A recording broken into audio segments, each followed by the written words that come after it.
سامعین حضرات السلام علیکم۔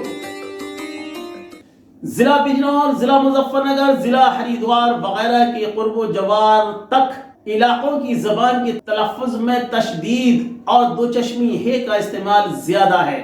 یہ لوگ کدھر لفظ کو کدھر اور جاتا کو جھتا اور جوتے کو جھتا کہتے ہیں۔ میں نے جھوجوں کو ایک دوسرے کو جھجی کہتے سنا ہے، مثلا او جھجی کدھر جا رہا وغیرہ، لیکن ان کو اپنی ابدی زوال کے سبب اندازہ نہیں ہے کہ یہ کتنا بڑا لفظ بول رہے ہیں۔ ضلع بجنور میں آباد ہو جانے کے بعد جوجے لفظ جھوجے ہو گیا۔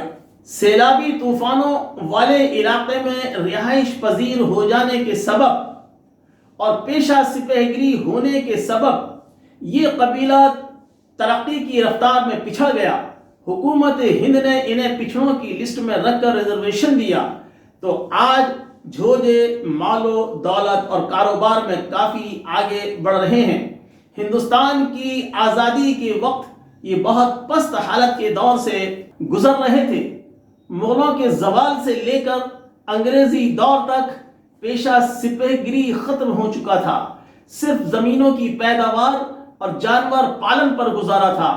ضلع بجنور کے قصبہ افضل گڑھ میں ان کے حالات جاننے کے لیے جب معلومات کی تو معلوم ہوا کہ افضل گڑھ میں جھوجوں کا ایک پرانا محل بھی ہے۔ جس زمانے کا یہ محل ہے اس زمانے میں یہی ایک پختہ مکان تھا، باقی جھوجوں وغیرہ کے کچے مکانات تھے۔ یہ محل بابو رقیب کے بزرگوں کا تھا۔ کسی وقت میں یہ کافی بڑا تھا، لیکن جب میں نے دیکھا تھا تو یہ پرانے طریقے سے بنا چھوٹی اینٹ سے بنا ایک پختہ کھنڈر تھا، جس کا صدر دروازہ محل نما سا اس وقت بھی تھا۔ یہ مکان میں نے سن 77-78 میں دیکھا تھا۔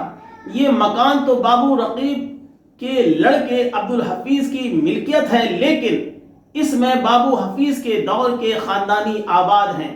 بابو عبدالحفیظ کا خاندان سہارنپور میں آباد ہے اور خود بابو رقیب صاحب راولپنڈی پاکستان میں آباد ہو چکے ہیں۔ دور مغل اور دور انگریز سے ہی بابو رقیب کے اجداد دہلی اور شملہ اور لکھنؤ میں کاروبار کرتے تھے۔ بابو رقیب کے دو لڑکے تھے۔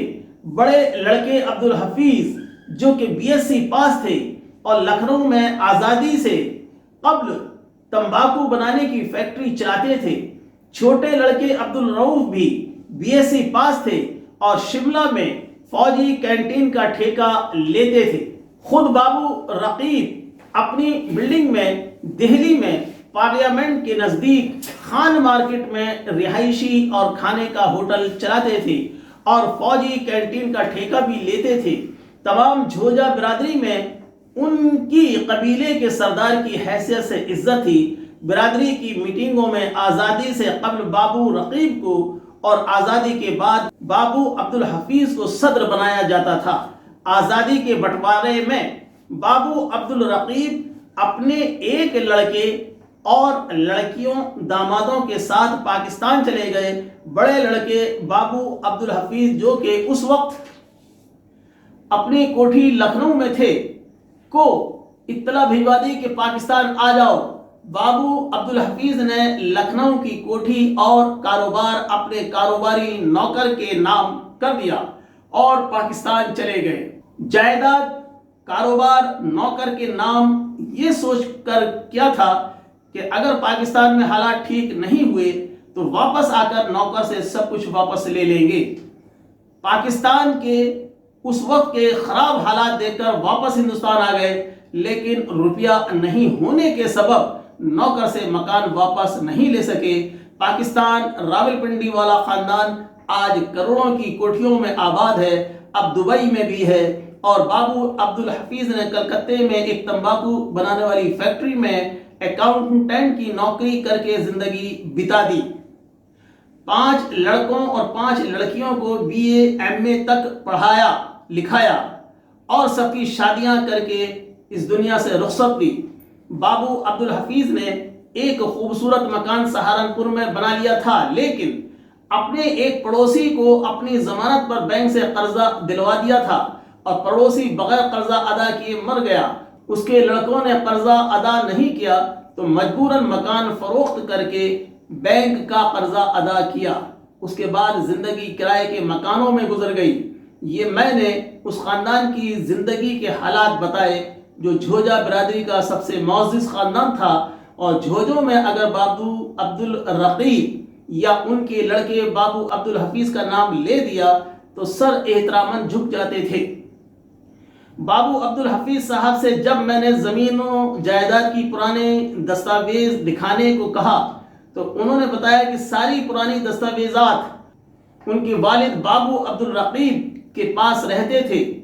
انہیں پرانی دستاویزات میں ان کے خاندان کے نام بابر بادشاہ کا ایک فرمان بھی تھا۔ انہی پرانی دستاویزات میں ان کے خاندان کے نام بابر بادشاہ کا ایک فرمان بھی تھا جو فارسی زبان میں سونے سے لکھا ہوا تھا۔ شملہ، دہلی اور لکھنؤ میں کاروبار تھا۔ کاروباری بھاگ دوڑ میں کبھی اتنا موقع نہیں ملا کہ وہ اس فرمان کو پڑھوا کر سنتے، نہ ہی والد صاحب سے اس کی تفصیل معلوم کی۔ بس انہیں اتنا معلوم تھا کہ اس فرمان میں افضل گڑھ کے علاقے میں ان کے بزرگوں کو بابر کی طرف سے ملنے والی زمینوں اور جاگیرداری سے متعلق کوئی فرمان تھا۔ افضل گڑھ انہی کے بزرگوں کا بسایا ہوا ہے۔ جس وقت میں نے سوال کیا تھا اس وقت تک ان کے والد بابو رقیب صاحب کا انتقال ہو چکا تھا۔ ان کے بھائی عبدالرؤف صاحب موجود تھے۔ تب انہوں نے بھائی سے معلوم کرنے کا وعدہ تو کیا تھا، لیکن کچھ ہی عرصہ بعد بابو عبدالحفیظ کا اور پھر ان کے بھائی کا بھی انتقال ہو گیا۔ بابو جی نے کہا تھا کہ اس فرمان کا اس وقت محفوظ ہونا ناممکن ہے، کیونکہ ان کا خاندان جس وقت پاکستان ریلوے اسٹیشن پر اترا تھا تو خون میں لت پت تھا۔ راستے میں سکھوں کے ذریعے کی گئی لوٹ مار میں بڑی مشکل سے جان بچائی تھی۔ چنگیز خان کا شمار ایک ظالم حکمرانوں میں ہو رہا تھا۔ حالانکہ چنگیز خان کی سختیاں انگریزوں کے مظالم کے سامنے صفر ہیں، اسی لیے آل چنگیز نے اپنا تعارف چنگیز خان کے حوالے سے کرانا معیوب سمجھا ہو۔ ایک طاقتور حکمراں کا خاندان دوسرے حکمراں کی حکومت میں ایک مہاجر کی حیثیت سے تو رہ سکتا ہے، اپنے آپ کو نمایاں نہیں کر سکیں۔ اسی لیے دور دراز پچھڑے علاقوں میں زمینیں دی گئیں۔ ہو سکتا ہے بابر کے فرمان میں ان کا تعارف ہو۔ اس فرمان کو چنگیز مظالم کی وجہ سے عام طور پر نہ دکھاتے ہوں، حالانکہ تاریخ کا مطالعہ کرنے والا ہی جانتا ہے چنگیز خان ظالم نہیں تھا۔